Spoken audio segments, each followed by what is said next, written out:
तो श्रीनिवास जी की जो पत्नी है लक्ष्मीबाई, वो बड़ी भक्त है, पर श्रीनिवास जी धनवान तो खूब हैं पर दान पुण्य कुछ नहीं करते। ठाकुर जी के मन में आया कि लक्ष्मीबाई तो इतनी हमारी भक्त है, इसका पति श्रीनिवास भी हमारा भक्त होना चाहिए। तो ठाकुर जी एक दीनहीन से ब्राह्मण का रूप बना करके एक सामान्य से बड़े अति दीन ब्राह्मण का रूप बना करके श्रीनिवास जी की दुकान पर आ गए। उनका बढ़िया कुछ व्यापार था, वहां पहुंच गए। श्रीनिवास जी बोले, कहिए विप्र देवता, क्या सहायता करें आपकी? बहुत ध्यान से सुनिएगा।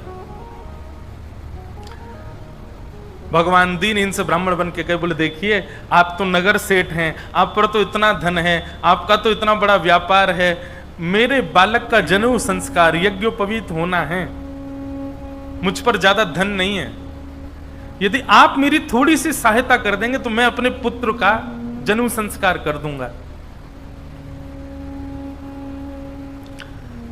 श्रीनिवास जी ने मन में विचार किया, बोले कि आज इसकी सहायता कर दी तो कल कहेगा बेटे का ब्याह है उसके लिए कर दो, फिर उसमें कर दूंगा, कहेगा बेटे का बेटा हुआ उसमें सहायता कर दो, ये लगा ही रहेगा। एक बार सहायता कर दूंगा तो हमेशा के लिए इसके द्वार खुल जाएंगे, आता ही रहेगा कुछ ना कुछ मांगने।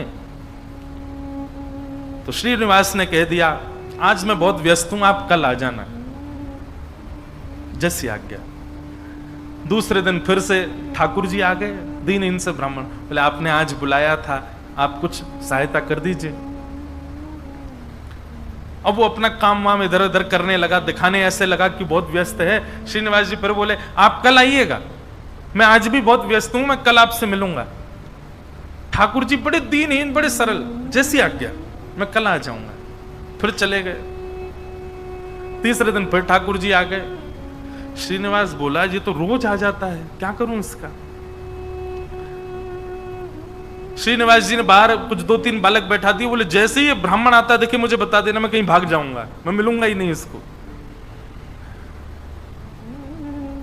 रोज कल कल कल करते करते 3 महीने बीत गए। अब तो ऐसी स्थिति हो गई कि जैसे ही ब्राह्मण आता दिखता, श्रीनिवास कहीं से भाग जाता और सबको ये बोल देता, इसको बोल देना है ही नहीं, चले गए कहीं बाहर। कब आएंगे? बोले 2 महीना बाद आएंगे। 2 महीना की तो छुट्टी मिले। ठाकुर जी बोले, मैं 2 महीना प्रतीक्षा कर लूंगा, 2 महीने बाद आ जाऊंगा। और ठीक उस तिथि के 2 महीना बाद ठाकुर जी फिर आ गए। अब कोई हम आप जैसा व्यक्ति होता तो फिर अपना स्वाभिमान देखता, अरे क्या रोज रोज इसके द्वार पर जाना। लेकिन वो तो ठाकुर जी है ना, ठाकुर जी को स्वाभिमान थोड़ी रहता है, ठाकुर जी को तो ये इस पर कृपा करनी है मुझे। वो तो ढीठ बन जाते हैं। और ढीठ भी नहीं, हमारे ब्रज में तो ऐसा विनोद में कहते हैं, ठाकुर जी महाढीठ बन जाते हैं। एक बार एक भक्त की कथा आती है कि उससे सब लोग कहते थे गंगा जी स्नान करने जाओ। वो गंगा जी इसलिए नहाने नहीं जाता था कि वहां पंडे पुजारी पकड़ लेंगे, कहेंगे दक्षिणा दो, वो दक्षिणा नहीं देनी पड़े, इसलिए गंगा जी नहीं नहाता था। पत्नी ने एक दिन कहा, मैं भोजन नहीं बनाऊंगी और मैं मायके चली जाऊंगी अगर आप गंगा स्नान करके नहीं आए तो गंगा स्नान करने गया तो साधारण घाटों पे नहीं गया, उस घाट पे गया जहां पर शव जलाए जाते हैं। वहां पे पंडे पुजारी होते ही नहीं है। बोलो वहां नहाऊंगा तो कोई नहीं आएगा। कंजूसों की भी। अच्छा, एक और चीज, हमने कई भक्तों के चरित्र देखे, कंजूसों से भी ठाकुर जी की बड़ी मैत्री है। दान पुण्य करने वाले तो ठाकुर जी के हैं ही, लेकिन जो कंजूस होते हैं ना, ठाकुर जी उनका भी पीछे छोड़ते नहीं है, कैसे ना कैसे भी करके उनका पैसा निकलवाते ही हैं। ये किसी अन्य भक्त की कथा है कि वो फिर मरघटा में गया, शमशान के घाट पर जाकर के जैसे ही डुबकी लगाई और डुबकी लगा के बाहर आया तो ब्राह्मण का वेश धारण करके ठाकुर जी आ गए। आइए आइए यजमान, जय हो, बड़े दिनान में देखो। बोले तुम यहां भी आ गए? बोले हम तो सब जगह रहते हैं। लाओ लाओ भैया, आज हमारी सुबह से किसी ने तिलक बिलक नहीं किया, लाओ चलो कुछ दक्षिणा दो। वो कथा बड़ी लंबी है, बड़ी प्रसिद्ध भी है। उसने कहा घर आ जाना, तो ठाकुर जी घर पहुंच गए। पत्नी ने कहा बाहर ब्राह्मण खड़ा है, उसको दक्षिणा देनी है। कंजूस व्यक्ति बोले उनसे कह दो आज बीमार हैं, कल आ जाएगा। पत्नी ने जाके कह दिया, बोले हमारे पतिदेव तो बीमार हैं। बोले यजमान बीमार हो गया, मैं तो यहीं बैठ करके उसका अनुष्ठान करूंगा, जब तक ठीक नहीं हो जाएगा अनुष्ठान करता रहूंगा मैं। ठाकुर जी भारी जपमाला लेकर के बैठ गए।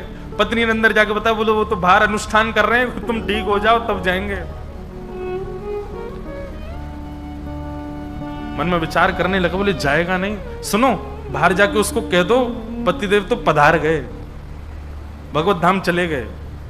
पत्नी बोली 1 रुपया ही तो देना है, दे दो जाके। बोले क्यों दे दो, तुमको क्या पता कितनी मेहनत से कमाया जाता है, मना कर दो, कह दो पधार गए वो तो। पत्नी बेचारी थोड़ी रोती रोती सी गई, बोले आप अब चले जाओ, पतिदेव तो पधार गए। ठाकुर जी बाहर ब्राह्मण बन के बैठे। ठाकुर जी बोले मेरे यजमान पधार गए, अंतिम संस्कार मैं करा के जाऊंगा, मेरे यजमान है, उनकी शव यात्रा में जाऊंगा, उनकी अर्थी मैं बनवाऊंगा, चिता में लकड़ियां मैं लगवाऊंगा, अपने हाथ से अपने हाथ से एक एक लकड़ी रखवाऊंगा, और मैं वेद मंत्र बोलूंगा, मेरे मंत्रों के उच्चारण से उनके अग्नि संस्कार होगा। मुझे नहीं चाहिए दक्षिणा, आप मत देना मुझको, अब मैं मुफ्त में उनका संस्कार करा के जाऊंगा। पत्नी दौड़ी दौड़ी गई, बोले 1 रुपया निकाल के दे दो, वो तो संस्कार कराने को तैयार है तुम्हारे।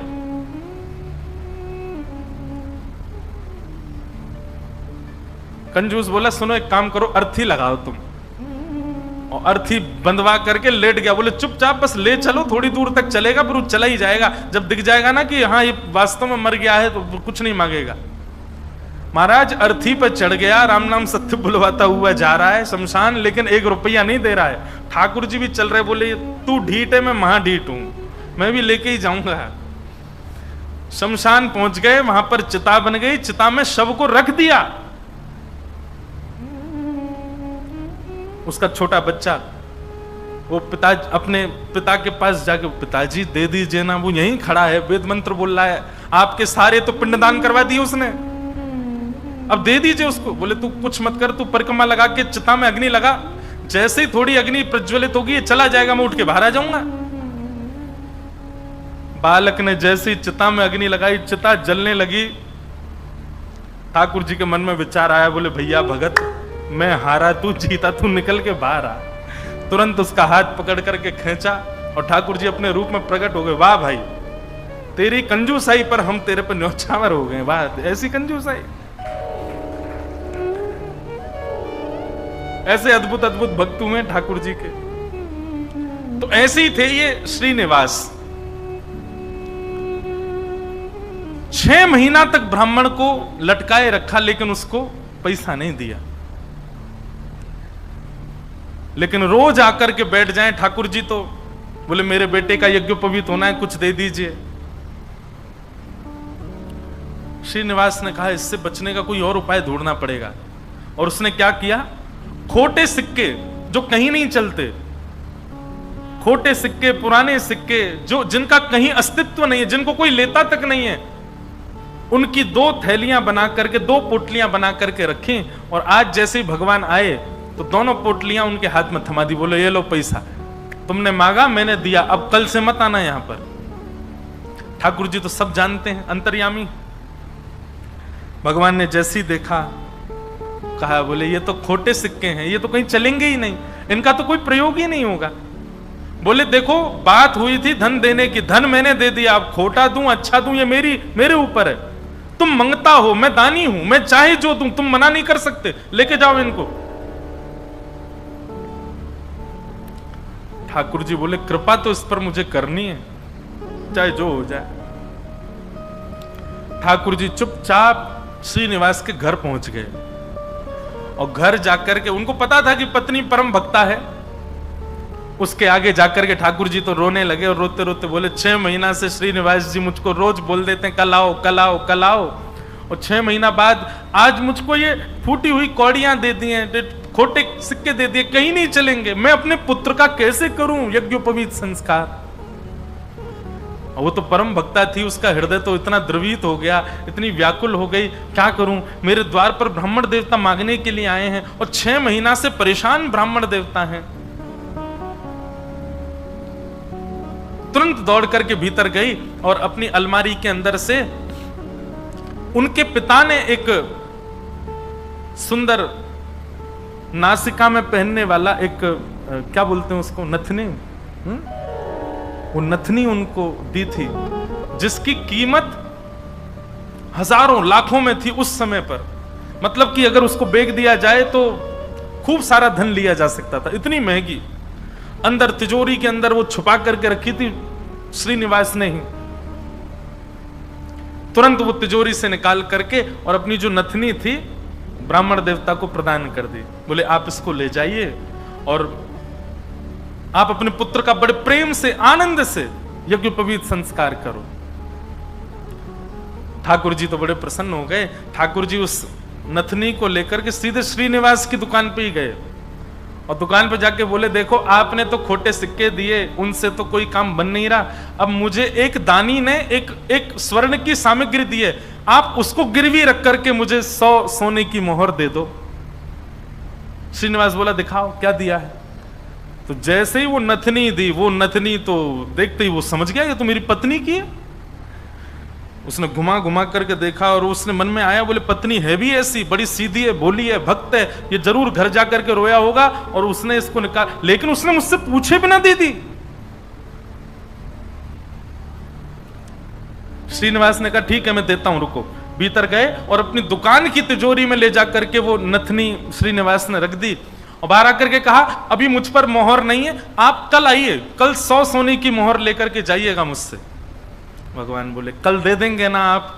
बोले पक्का दूंगा, मैंने आपकी रख ली ना, नथनी अपने पास रख ली, सोने की मोहर कल दूंगा, अभी जाओ। ठाकुर जी तो वहां से चले गए। श्रीनिवास क्रोध में तिलमिलाता हुआ, आंखें लाल पड़ी, चेहरे का ताम्रवर्ण हो गया, घर पहुंचा अपने। घर में जाती चिल्लाने लगा कहां हो, बाहर आओ निकल करके। पत्नी दौड़ी दौड़ी आई, क्या हुआ क्या हुआ? बोले सुनो, तुम्हारे पिता ने जो तुमको नथनी प्रदान की थी बड़ी बहुमूल्य, उसमें बहुत सारे रत्न लगे हैं, बहुत सुंदर एक हीरा लगा, जरा लेके तो आना, मुझे देखनी है वो। अब पत्नी घबराने लगी, बोली वो तो मैंने ब्राह्मण को दे दी और श्रीनिवास अपनी तिजोरी में रख करके आए थे। इधर उधर घूमने लगा और बार बार पूछे कहां है नथनी, जल्दी लेकर के आओ।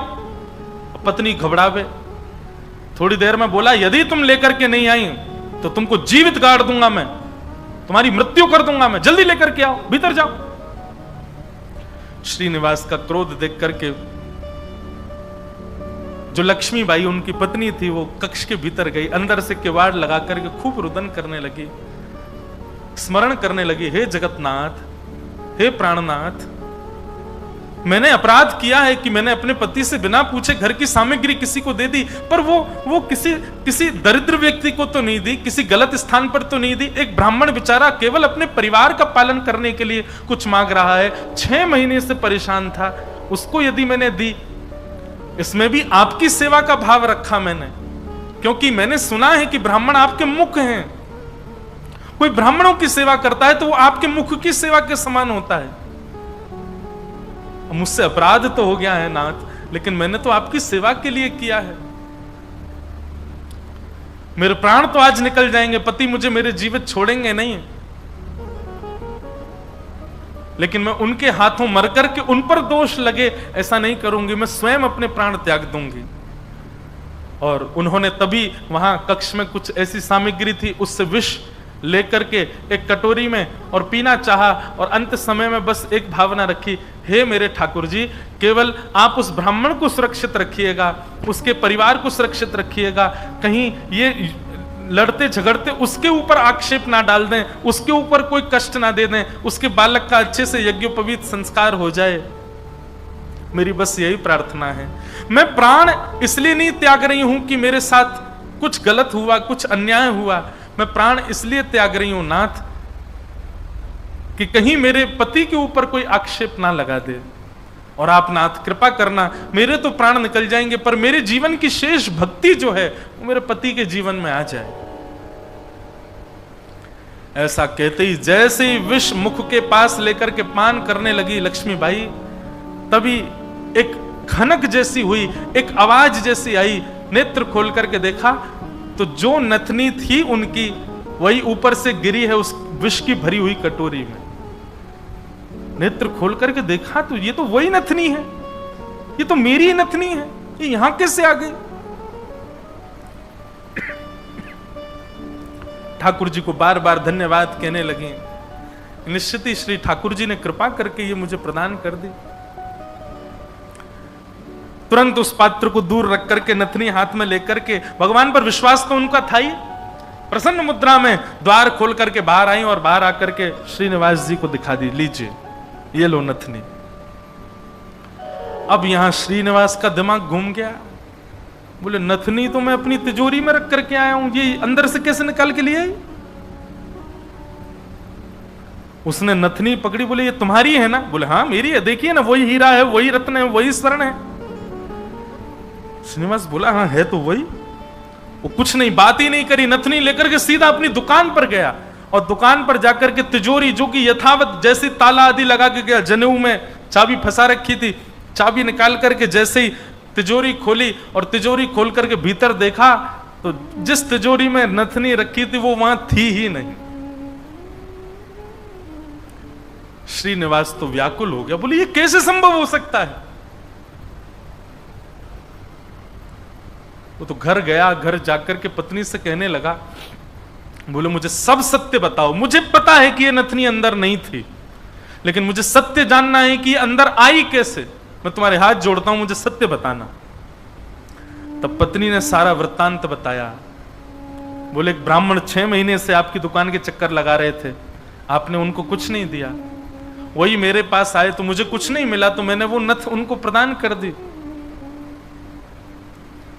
बस मैंने उनको प्रदान की थी। अब आपको कैसे इसका पता चला ये नहीं। तो फिर आगे श्रीनिवास ने बताया, बोलो ब्राह्मण मेरे पास आए और मेरे पास आके नथनी को उन्होंने गिरवी रखा, 100 सोने की मोहर मांगी थी, मैंने कल आने के लिए उनको कहा,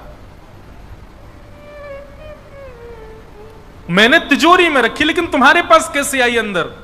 पत्नी ने बताया, बोले जब आप बहुत क्रोध करने लगे तो भीतर जाकर के मैं विष पान करने की योजना बना रही थी और जैसे ही मैंने विष अपने मुख से लगाया तभी खनक करके आवाज आई और जिस पात्र में विष था उसमें नथनी अपने आप आकर के गिर पड़ी।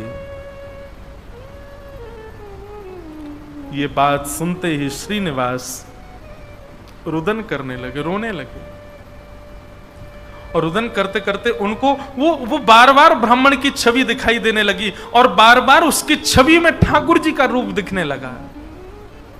वो स्मृति आने लगी कि जब मैं कह देता था कल आ जाना तो बेचारे ऐसे हाथ जोड़ करके, ठीक है बाबूजी मैं कल आ जाऊंगा, पर कल आप दे देंगे ना मेरे पुत्र का यज्ञोपवीत होना है। ये सारी स्मृति श्रीनिवास के चित्त में उठने लगी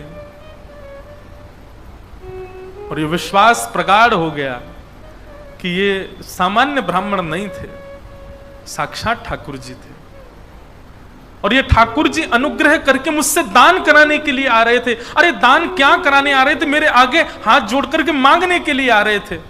मैं जप नहीं करता, तप नहीं करता, संध्या नहीं करता, साधना नहीं करता, वो मेरे द्वार पर ठाकुर जी आकर के ऐसे खड़े हो जाते थे भिक्षुक के भांति कि कुछ दे दो। मैंने ठाकुर जी को भिक्षुक बनाया, मैंने ठाकुर जी को प्रतीक्षा करवाई, मैंने ठाकुर जी को टालता रहा। अपनी पत्नी के चरण पकड़ लिए, बोले तुम्हारी भक्ति किस योग्यता है? मैं तो घोर नास्तिक हूं, मैंने तो अपने जीवन में कुछ भी अच्छा नहीं किया। ये तुम्हारी भक्ति का प्रभाव कि ठाकुर जी मुझ पर अनुग्रह करने के लिए आ रहे हैं। मैंने ठाकुर जी को टहलाया, मैंने ठाकुर जी से प्रतीक्षा करवाई, मैंने ठाकुर जी को इतना कष्ट दिया इस संपत्ति के लिए, इस धन के लिए। तुरंत हाथ में जल लेकर के, अक्षत लेकर के, दक्षिणा रख करके अपनी पत्नी से कहा तुम भी हाथ रखो और दोनों ने हाथ में हाथ रख करके अपनी संपूर्ण संपत्ति, जितनी संपत्ति है, दुकान मकान बगान जो कुछ भी था उनके पास में, सबको संकल्पित करके कृष्णार्पण मस्तु, हम सब ठाकुर जी को अर्पित करते हैं। इस संपत्ति के चक्कर में मैंने ठाकुर जी से प्रतीक्षा करवाई, इस संपत्ति के आगे मैंने ठाकुर जी को इतना कष्ट दिया। और उसी दिन से ही श्रीनिवास की स्थिति ऐसी हो गई कि अपना जितना धन था धीरे धीरे धीरे धीरे करके ब्राह्मणों में, संतों में, वैष्णवों में, अयोग्यों में, गरीब कन्याओं के विवाह में, गरीब बालकों की पढ़ाई में करते करते करते करते एक तो होता है कि इतना खर्च करें कि हमारा घर भी चले, पर नहीं, इसकी तो ऐसी स्थिति हो गई कि अब वो कुछ रखते ही नहीं है अपने पास। अपनी दुकान भी बेच दी, अपनी सारी संपत्ति बेच दी, एक दिन अपना घर भी बेच दिया। परिवार के लोग धीरे धीरे कोसते कोसते दूर होने लगे। अरे क्या बुद्धि हो गई तुम्हारी, सब बेच दिया। सबको ठाकुर जी की सेवा और ठाकुर जी के जनों की सेवा में लगा दिया। एक फूटी कौड़ी भी अपने पास नहीं रखी। बोले कि नहीं, इसकी वजह से मैंने ठाकुर जी को श्रमित कराया, मैं इसको कैसे रख सकता हूं। और सब छोड़ करके, सब त्याग करके पत्नी ने कहा अब हमारे पास कुछ भी नहीं है, रहने के लिए घर भी नहीं है, भोजन करने के लिए अन्न भी नहीं है, पहनने के लिए वस्त्र भी नहीं है, अब हम क्या करें। बोले अब पकड़ो मेरा हाथ। अब हमने सब छोड़ दिया, क्योंकि अब तक सबको अपना माना था, पर अब हमारे नाथ, हमारे स्वामी श्री पंडरीनाथ हैं, श्री विठ्ठल भगवान हैं। चलो उन्हीं की शरण में, चलो उन्हीं के नगर में, वही खिलाएंगे, वही रिलाएंगे, वही सब करेंगे हमारी व्यवस्था। और श्रीनिवास अपनी पत्नी के साथ पंढरपुर आ गए हमेशा के लिए। यहां आकर के उन्होंने दिव्य एक संत थे, उनसे गुरु दीक्षा ली। और गुरु दीक्षा लेने के बाद केवल एक ही उनका काम, दिन में जाना और जाकर के श्री पंडरीनाथ भगवान का दर्शन करना और पूरे दिन यहाँ के वैष्णवों का दर्शन, उनकी सेवा करना, यही उनका काम। दीक्षा के बाद गुरुदेव ने उनको दूसरा नाम प्रदान कर दिया। दीक्षा में एक नाम दिया जाता है और अब तक उनका नाम श्रीनिवास था, अब उनका नाम पुरंदर दास हो गया।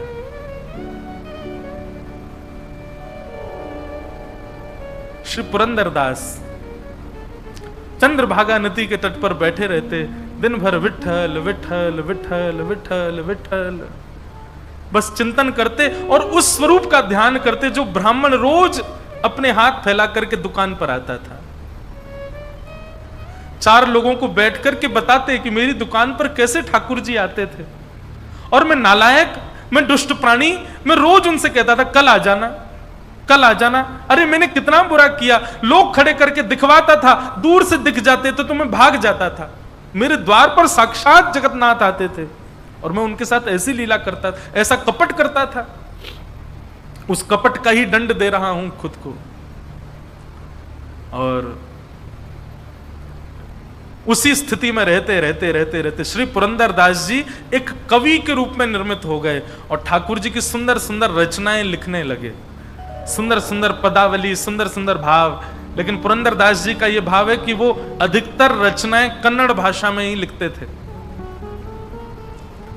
और सुंदर रचनाएं करके श्री पंडरीनाथ भगवान को सुनाया करते थे। पंढरपुर आने वाले भक्त पुरंदर दास जी की रचनाएं सुनकर के आनंदित हो जाते थे और श्री पंडरीनाथ भगवान के सन्मुख कीर्तनकार जा जा करके उस रचनाओं को गाया करते थे।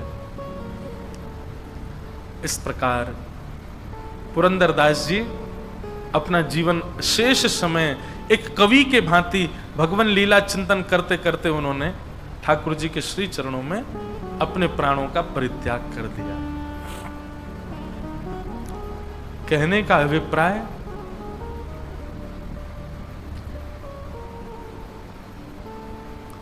ये देखा जाता है अधिकतर कि घर में यदि माताएं बहनें भक्त स्वरूपा हैं, उनके चित्त में यदि भक्ति है तो उनकी भक्ति का प्रभाव पति पर, पुत्र पर, पिता पर और घर के जो सदस्य हैं उन पर पड़ता है और उन्हीं के भक्ति के प्रभाव से सब सुखी होते हैं। जिस प्रकार लक्ष्मीबाई की भक्ति के प्रभाव से श्रीनिवास परम भक्त हुए और परम भक्त होकर के श्री ठाकुर जी के चरणों को प्राप्त हो गए, ऐसे श्री पुरंदर दास जी को हम बारंबार प्रणाम करते हैं।